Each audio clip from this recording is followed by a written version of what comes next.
مزید ایسی ویڈیوز دیکھنے کے لیے چینل کو لائک کریں، شیئر کریں، سبسکرائب کریں۔ شکریہ۔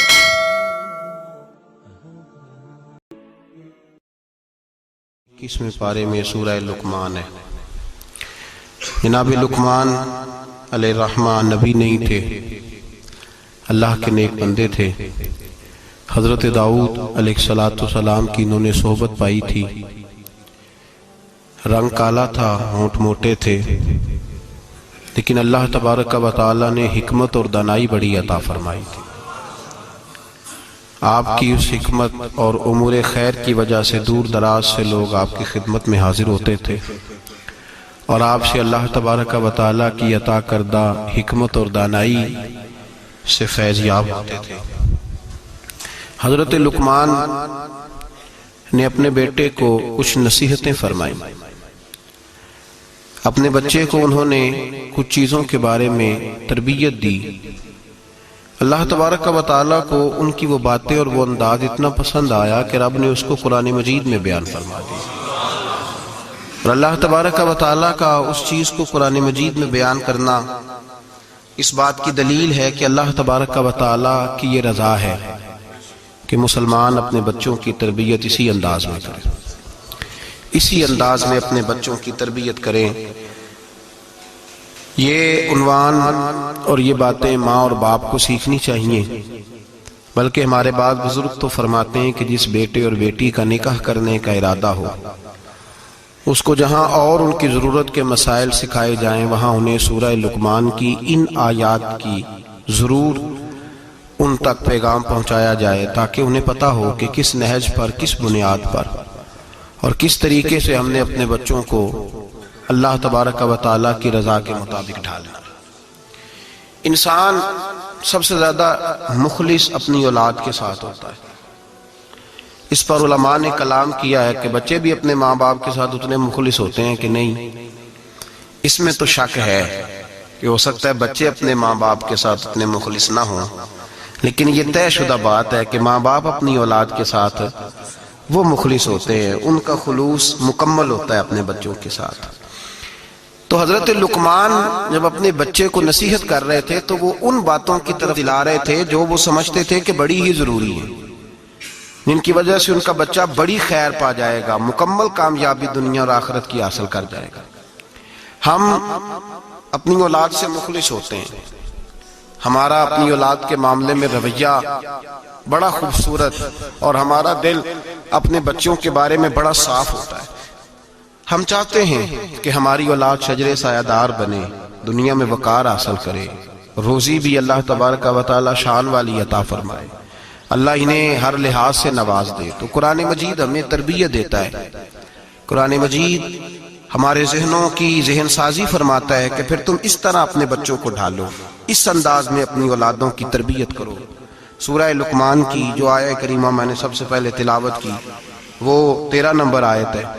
اللہ تبارک و تعالیٰ نے ارشاد فرمایا وَإِذْ قَالَ لُقْمَانُ لِابْنِهِ، جب حضرت لقمان نے اپنے بیٹے سے کہا، وَهُوَ يَعِظُهُ، اور وہ اپنے بیٹے کو نصیحت کر رہے تھے۔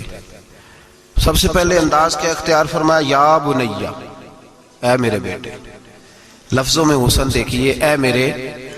ہمیں جب اپنی اولاد سے ناراضگی ہوتی ہے تو ہم ایک خطبہ پڑھتے ہیں، اس خطبے میں اپنی نیکیاں اور اولاد کی نالائکیاں گنواتے ہیں، سمجھانے کا انداز اختیار نہیں کرتے جاہو جلال میں۔ اور بعض اوقات معاذ اللہ تعالیٰ کچھ ایسے بھی لوگ ہوتے ہیں جو گالی بھی دیتے ہیں، سخت سست بھی کہتے ہیں، لفظوں کی حرمت کا پاس نہیں کرتے، اور وہ خطبہ وہ آدھے گھنٹے کا ہو، 25 منٹ کا ہو، وہ دے کے ہم نکل جاتے ہیں، ہمیں بڑا ستایا ہے تم نے۔ لیکن ہم کسی موقع پر بھی اس پھول کو جڑی بوٹی سے علیحدہ کرنے کی کوشش نہیں کرتے۔ ہم جو انداز ہونا چاہیے وہ انداز ہم اختیار۔ کب ایسا ہوا ہے کہ ہم نے بچے کو بلایا ہو، اس کو اپنی شفقت کی چادر کے نیچے بٹھایا ہو، پھر اس کو ہم نے نصیحت کی ہو؟ اور اگر ہم کبھی نصیحت کرتے بھی ہیں تو وہ دنیا داری کی نصیحت ہے، وہ مال دولت جمع کرنے کی نصیحت ہے، وہ زمانے میں اونچا مقام پانے کی نصیحت ہے۔ حضرت لقمان اپنے بیٹے کو نصیحت کرتے ہیں تو کہتے ہیں یا بنیا، او میرے بیٹے کا لفظ حسین جملہ۔ اللہ کے رسول صلی اللہ علیہ وسلم نے فرمایا اکریموا اولادکم، اپنی اولاد کی عزت کیا کرو۔ اپنی اولاد کی ذرا بول کے بتائیے گا، اولاد کی، کس کی؟ کون عزت کرے؟ ماں باپ کس کی عزت کریں؟ بیٹا جی کہہ کے پکارو، میرا بیٹا کہہ کے پکارو، ان کو وقار دو، ان کو عزت دو۔ اولاد کے لیے تو خیر اصول ہے کہ اولاد عزت کرے گی، اس کے لیے تو کہہ دیا کہ ماں باپ جنت بھی ہیں، تیری دوزخ بھی ہیں، لیکن ماں باپ کو بھی حکم ہے کہ بچوں کے لیے اعزاز کے جملے استعمال کرے۔ ہمہ وقت کا ڈانٹنا، ہمہ وقت کی تلخی یہ مناسب نہیں ہے، ان کے لیے عزت کے جملے استعمال کرے۔ یا بنیا، اے میرے بیٹے، پہلا درس کیا دیا؟ فرمایا لا تشرک باللہ، بیٹے اللہ کے ساتھ شرک نہ کرنا۔ کیوں؟ ان الشرک لظلم عظیم، بے شک شرک بہت بڑا ظلم ہے۔ سب سے پہلی نصیحت اپنی ذات کے لیے نہیں کی۔ ہم ساری زندگی جب بھی لیکچر دیتے ہیں یہی کہتے ہیں، ساری زندگی یہی کہتے رہتے ہیں، میں نے سال گوا دیے، میں نے کاروبار کیے، میں نے دنیا چھوڑی، میں نے پردیس کاٹا تیرے بنگلے کے لیے، تیرے مکان کے لیے، تیری فلاں چیز کے لیے۔ کبھی یہ بھی تو بتائے نا کہ کوئی باپ اٹھ کے کہے کہ میں نے بڑا وقت دیا ہے تجھے اللہ سے جوڑنے کے لیے، تجھے رسول پاک کا غلام بنانے کے لیے، میں نے کئی دہائیاں بتا دی تجھے نبی پاک صلی اللہ علیہ وسلم کی غلامی سکھانے کے لیے۔ اس پر بھی تو کبھی کو باپ اپنی اولاد کو احساس دلائے۔ سب سے پہلی بات یہ کی کہ بیٹا شرک نہ کرنا، اللہ کے ساتھ کسی کو شریک نہ ٹھہرانا، اس سے بچنا۔ آگے اگلا جو حضرت لقمان کا فرمان ہے وہ آیت نمبر 16 کے اندر ہے۔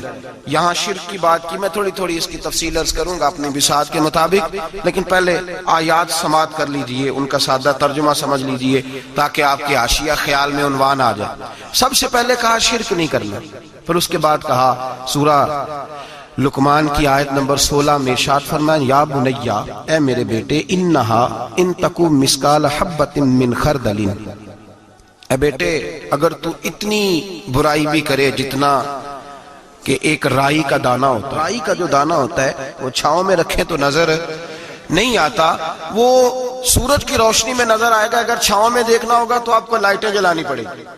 تو حضرت لقمان اپنے بیٹے کو نصیحت کرتے ہیں، کہتے بیٹے اگر تو رائی کے دانے کے برابر بھی گناہ کرے اور پھر وہ گناہ اس طرح ہو فَتَكُنْ فِي صَخْرَةٍ أَوْ فِي السَّمَاوَاتِ أَوْ فِي الْأَرْضِ، چاہے رائی کے دانے کے برابر گناہ ہو اور پہاڑ میں چھپا ہو یا زمین اور آسمان میں چھپا ہو تو کیا ہوگا؟ اپنے بیٹے کو سمجھا رہے ہیں، کہتے ہیں یاتی بہ اللہ پھر بھی اس کو نکال کے لے آئے گا۔ تو یہ نہ کہنا کہ میں کوئی پاپی ہوں، میں نے کوئی بینک لوٹے ہوئے ہیں، میں نے کوئی قتل کیے ہوئے ہیں۔ فرمایا رائی کے دانے کے برابر بھی، اپنے بیٹے کو کہہ رہے ہیں رائی کے دانے کے برابر بھی اگر تو نے گناہ کیا تو اللہ اسے بھی لائے گا، اور رائی کے دانے کے برابر ہو پھر چٹان میں چھپا ہو یا زمین و آسمان میں چھپا ہو، اللہ پھر بھی اسے نکال کے لے آئے گا، اس لیے کہ ان اللہ لطیف خبیر، بے شک اللہ باریک باتوں کا جاننے والا ہے۔ فَمَنْ يَعْمَلْ مِثْقَالَ ذَرَّةٍ خَيْرًا يَرَهُ وَمَنْ يَعْمَلْ مِثْقَالَ ذَرَّةٍ شَرًّا يَرَهُ، اگر تو ذرے کے برابر نیکی کرے گا تو اللہ تجھے اس کا اجر عطا فرمائے گا، اور اگر تو ذرے کے برابر گناہ کرے گا تو اللہ قیامت میں وہ بھی تیری آنکھوں کے سامنے لائے گا، اس کا بھی حساب ہوگا۔ تو فرمایا بیٹے اللہ باریک باتوں کا جاننے والا، یا بنیا، اے میرے بیٹے، اقم الصلاۃ، نماز قائم کر۔ بیٹے نماز بس کافی ہو گیا؟ کہا نہیں، اب اور آگے بڑھ، وَأْمُرْ بِالْمَعْرُوفِ، لوگوں کو بھی نیکی کا حکم دے، وَانْہَ عَنِ الْمُنْکَرِ، اور لوگوں کو بری باتوں سے منع کر، اور جب تو یہ کام کرے گا پھر لوگ تجھے ستائیں گے۔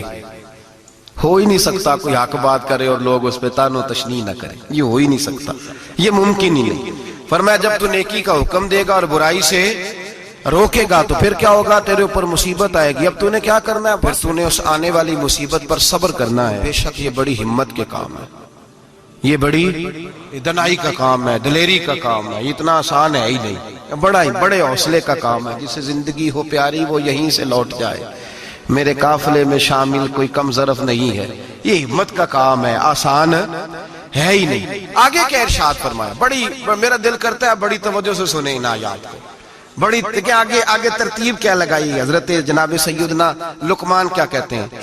نماز پڑھ، دوسروں کو نیکی کا، برائی سے منع کر، اور یہ جب تیرے اوپر ان کاموں کی وجہ سے مصیبت آئے تو اس پر اس لیے کہ یہ جو کام ہے نا عزم الامور، یہ بڑی ہمت کے کام ہے۔ بس کروں ابا جی؟ فرمایا نہیں اور بھی کچھ کر۔ کیا؟ آیت نمبر 18 فرمایا وَلَا تُصَغِّرْ خَدَّكَ لِلنَّاسِ، اپنا منہ ٹیڑھا کر کر کے لوگوں سے بات نہ کیا کر۔ رخسار موڑ موڑ کے لوگوں سے بات نہ، ولا تمشی فی الارض مرحا، اور زمین پہ اکڑ اکڑ کے نہ چل. ان اللہ لا یحب کل مختال فخور، بے شک اللہ کو اکڑنے والا، فخر کرنے والا پسند اللہ لا یحب، اللہ اس سے محبت ہی نہیں کرتا، اللہ رحمت ہی نہیں کرتا جو اکڑ اکڑ کے چلے. اس طرح نہ کر. تو پھر کیا کروں؟ آیت نمبر 19 شروع ہو گئی. وقصد فی مشیک، درمیانی چال چل. وغضض من صوتک، اپنی آواز پست رکھ. اپنی آواز جو اعلیٰ ظرف ہوتے ہیں ہمیشہ جھک کے ملتے، صراحی سرنگوں ہو کر بھرا کرتی ہے پیمانے. اس طرح کر کے تو درمیانی چال چل اور اپنی آواز کو وغضض من صوتک، اپنی آواز کو پست رکھ، اس لیے کہ ان انکر الاصوات لصوت الحمیر، اللہ کو جو آواز سب سے ناپسند ہے اور سب سے بری آواز ہے وہ گدھے کی آواز ہے. چلا چلا کے نہ چل. تو ضدی ہو گیا تو اب شور نہ کر. یہ تربیت ہے اپنی اولاد کے لیے. سب سے پہلے ارشاد فرمایا جا رہا ہے کہ تو نے شرک نہیں کرنا. شرک بھی دو قسم کا ہے. ایک تو شرک وہ ہے کسی نے اللہ کی ذات میں شریک بنا لیا کہ یہ بھی ساتھ شریک ہے، اور ایک شرک اصغر ہے، ریاکاری، دکھلاوا. نماز اللہ کی پڑھنی، دکھانا بندوں کو. مسجد میں پیسے کس کی رضا کے لیے دینے؟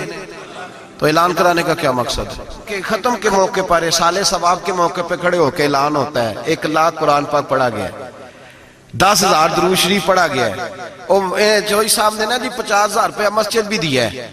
یہ شرک ہے، یہ شرک اصغر ہے. یہ میرے رسول پاک نے منع فرمایا ہے. صحیح بخاری میں لفظ ہے، نبی رحمت صلی اللہ علیہ وسلم شہدائے احد کے مزاروں پہ کھڑے تھے، تو وہاں کھڑے ہو کے اللہ کے رسول نے فرمایا میرے ذہن سے فکر نکل گئی ہے، میری امت قیامت تک شرک نہیں کرے گی. اب یہ مشرک نہیں ہوں گے، بت نہیں پوجیں گے، یہ دوسرے معبود نہیں بنائیں گے. تو حضور فکر کس بات کی ہے؟ فرمایا یہ ریاکاریاں کریں گے، دکھلاوے کریں گے، تصنع بناوٹ کریں گے، یہ اللہ کی عبادت میں اوروں کو شریک ٹھہرائے. میرے دوستو یاد رکھو، سب سے پہلا حکم حضرت لقمان اپنے بچے کو دے رہے ہیں اور بتا یہ رہے ہیں کہ بیٹے اللہ والا بن جا، بیٹے اللہ سے جڑ جا، شرک نہ کرنا، شرک بہت بڑا ظلم ہے. میرے بھائی سب نے مفسرین نے اپنی اپنی بات لکھی. میرے استاذ گرامی یہاں فرمایا کرتے تھے بھائی اگر تو دنیا میں اپنے بیٹے کو دھوپ میں بیٹھا دیکھے تو تیرا دل پھٹ جاتا ہے، یہ دھوپ میں کیوں بیٹھا ہے؟ اس کو شرک سے بچا، شرک اکبر سے بھی بچا، اصغر سے بھی بچا، خفی اور جلی دونوں قسم کے شرک سے بچا. دنیا میں تیرا بیٹا دھوپ میں ہو تجھ سے برداشت نہیں ہوتا، بتا اگر تیرا بیٹا جہنم میں گیا تو تجھے کیسے برداشت ہوگا؟ آگ میں جلتا ہوا تجھے. اسے اللہ سے جوڑ دے، اسے رسول اللہ صلی اللہ علیہ وسلم کا غلام بنا دے. میرے نبی کریم سید عالم صلی اللہ علیہ وسلم نے فرمایا جب تیرا بیٹا 7 سال کا ہو جائے تو اسے مسجد لے کے جا، 3 سال تک لے کے جا مسجد، 10 سال کا نماز نہ پڑھے تو سزا دے، 3 سال تک خود اپنے ہاتھوں سے ٹریننگ دے، اسے مسجد لے جا، آداب مسجد بتا، اسے نماز سکھا، تو خود لے کر کے جا، بھیجنے کا نہیں کہا. فرمایا جب بچہ 7 سال کا ہو جائے تو اسے مسجد، بڑی محنت کرتے ہیں ہم بیٹے کو بنگلہ دینے کے لیے، بینک بیلنس دینے کے لیے، دن رات ایک کر دیتے ہیں. خدارا سے نمازی بنانے کی بھی محنت کرو. حضرت بابا فرید الدین گنج شکر رحمت اللہ تعالیٰ علیہ کی اماں کہتی ہیں جب میرا بیٹا پیدا ہونے والا تھا تو میں رب کی بارگاہ میں دعا کرتی تھی اللہ اگر تو مجھے بیٹا دے تو اس طرح کا دینا بیٹا میرا ہو پر بندہ تیرا ہو. اے اللہ اگر بیٹا دینا تو اس طرح کا دینا، میرے اللہ اس طرح کی مجھے اولاد دینا کہ دودھ وہ میری چھاتی سے پیے پر شکر تیرا ادا کرے. اے اللہ اگر بیٹا دینا تو اس طرح کا دینا کہ قوت روٹی روزی وہ زمین پہ کھائے لیکن اسی زمین پر وہ تیرے دین کا سپاہی بھی بنے، وہ مجاہد فی سبیل اللہ بھی بنے. حضرت بابا صاحب کہتے ہیں مجھے شکر پسند تھی، اماں بڑے جتن کرتی ہے بیٹے کے لیے، بڑا کچھ کرتی ہے، تو بیٹے روٹی ٹائم پہ کھانا فلاں کا، کہتے مجھے شکر پسند تھی. میری اماں سردیوں کے ٹھنڈے موسم میں اٹھ کے میرے لیے پانی بھی گرم کرتی، مصلی بھی بچھاتی اور پھر ایک پڑیا شکر کی بنا کے میرے مصلی کے نیچے بھی رکھتی، کہتی بیٹا نماز پڑھے تو اللہ شکر دیتا ہے. آپ فرماتے ہیں میں روز نماز کی 5 نمازوں کا وقت مصلی اٹھاتا تو پڑیا شکر کی ملتی. سکول اور مدرسے کے میں اپنے کلاس فیلوں کو بھی کہتا نماز پڑھو بڑی پیاری شکر ملتی ہے، کہتے میں روز شکر کھاتا.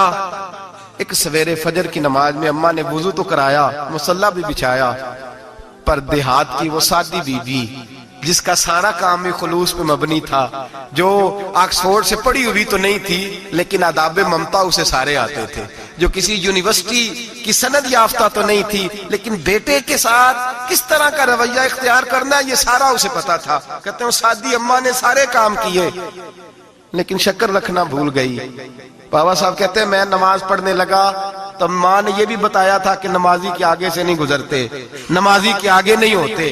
اب اماں کہتی ہے میں مجبور ہوں، درس بھی میں نے دیا ہے، بھول گئی ہوں، اب شکر رکھنے جاؤں گی تو پردہ کھل جائے گا۔ ایک کونے میں لگ کے ماں روئی، بیٹے کی شفا کے لیے نہیں، بیٹے کی نوکری کے لیے نہیں، بیٹے کے اچھے مستقبل کے لیے نہیں، ماں روئی، آنسو بہے تو کہتی کیا ہے، اے اللہ میں اسے اپنے آگے جھکانے کو جتن تھوڑی کرتی تھی، تیرا بنانے کا جتن کرتی تھی۔ اے اللہ مہربانی فرما، میری پردے داری کر، اگر راز کھل گیا تو میرا فرید نماز نہ چھوڑ جائے۔ بابا صاحب کہتے ہیں اماں تڑپتی رہی اور میں نے نماز پڑھ کے مصلی اٹھایا، پہلے پڑیا ہوتی تھی اب تو پورا دریا شکر کا بہ رہا ہے۔ فرماتے ہیں میں نے وہ اٹھائی، شکر کھائی اور میں نے چیخ کے کہا اماں جلدی آج بڑی لذیذ ہے، آج شکر کوئی انوکھی ہے، اور آج تو کمال شکر دی ہے میرے اللہ نے، ایک پڑیا کی جگہ پورا دریا بہ رہا ہے۔ بابا صاحب رحمت اللہ علیہ فرماتے ہیں میری اماں آئی اور میری اماں نے بازو کھولے تو ماں کی ممتا ہی بتاتی ہے کہ اللہ کی رحمت کس طرح کی ہوتی ہے۔ کہتے ہیں میں نے اماں کے سینے سے لگا تو اماں رو کے کہنے لگی بیٹے پہلے میں شکر دیتی تھی، آج شکر بنانے والے نے شکر عطا فرمائی ہے۔ ساری زندگی پیشانی سے سجدے کا نور نہیں گیا، ساری زندگی وہ لذت عبادت نہیں گئی، اس لیے کہ استاد نے ڈنڈے سے نمازی نہیں بنایا تھا، اس لیے کہ پیر صاحب نے یہ کہہ کہ نمازی نہیں بنایا تھا کہ نماز پڑھو گے تو روٹی میں برکت ہو جائے گی، اس لیے کہ علامہ صاحب کا وہ بات سن کے ہم نمازی نہیں بنے تھے کہ جس نماز میں بتایا جاتا ہے کہ بیماریاں ختم ہو جائیں گی نماز پڑھنے سے۔ اماں نے رب سے جوڑنے کے لیے نمازی بنایا تھا۔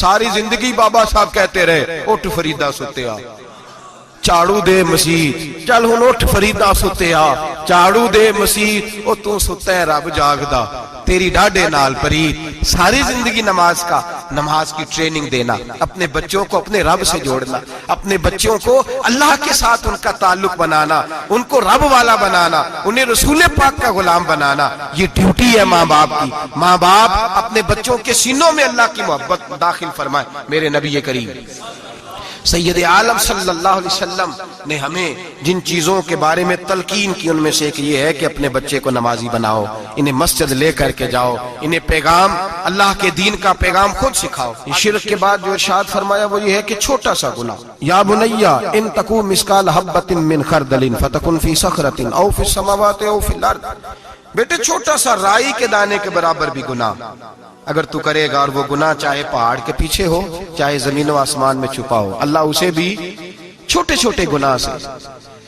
مثالیں بہت ساری ہیں لیکن سادی سی بات ہے نا، میرے نبی کریم سید عالم صلی اللہ تعالی علیہ وآلہ وسلم نے فرمایا ہے کہ مومن بزدل ہو سکتا ہے، مومن کاہل ہو سکتا ہے، کنجوس ہو سکتا ہے، لیکن مومن کبھی جھوٹا نہیں ہوتا۔ نبی پاک صلی اللہ علیہ وسلم فرماتے ہیں جب تو جھوٹ بولتا ہے تو اتنی بدبو نکلتی ہے کہ تیرے کرامن کاتبین چھوڑ کے پیچھے کھڑے ہو جاتے ہیں، اتنی بدبو نکلتی ہے تیرے وجود سے۔ تربیت ہی ہے نا۔ محبوب سبحانی، غوث سمدانی، شیخ عبد القادر جیلانی، اماں کیا کہتی ہے؟ اماں کہتی ہے عبد القادر میں تجھے بغداد پڑھنے بھیج رہی ہوں، لیکن ماں کی یونیورسٹی کا پہلا سبق بھی یاد کر لے بیٹا، دیکھنا تیری زبان سے کہیں جھوٹ نہ نکل جائے، تو حسن کا پوتا اور حسین کا نواسہ بنتا ہے، ایسا نہ ہو کہ تو سادات کرام کی سفید چادر پر کوئی دھبا لگائے، بیٹے تیری زبان سے جھوٹ نہ نکلے۔ بڑی مشہور بات ہے نا، حضرت غوث اعظم کی اماں نے 100 دینار سی دیا ہے، ڈاکو رستے میں مل گئے، تیرے پاس کیا ہے؟ کہا 100 دینار ہے۔ وہ کہتے ہیں چور تھے، ہمیں تو بڑی دور بیٹھا پیسہ بھی نظر آ جاتا تھا، پر عبد القادر کے سارے کپڑے ٹٹولے ہیں، پر ہمیں 100 دینار نظر۔ پکڑ کے لے گئے سردار کے پاس جو ڈاکوؤں کا بھی سردار ہے، اس کو کہا یہ بچہ کہتا ہے جی میرے پاس 100 دینار ہے پر نکلتا نہیں۔ وہ کہنے لگے بیٹے جس کے پاس پیسے ہوتے ہیں وہ بتاتا تو نہیں، تو تیرے پاس ہیں بھی نہیں تو کیوں شور کر رہا ہے؟ تو آپ کہنے لگے ہیں میرے پاس، کدھر ہیں؟ یہ غور کیجیے۔ اماں کہتی ہے بیٹے تم نے جھوٹ نہیں بولنا، کہتے 100 دینار یہاں سیا ہوا ہے۔ ڈاکو کہنے لگا تھے تو نظر کیوں نہیں آتے؟ غوث اعظم جیلانی کہنے لگے میرے پاس ہیں، تمہیں نہیں نظر آئے تو علیحدہ بات ہے۔ کہا کدھر ہے؟ تو یوں کھول کے دکھایا اپنا کرتا بٹن کھول کر، یہ سیے ہوئے ہیں۔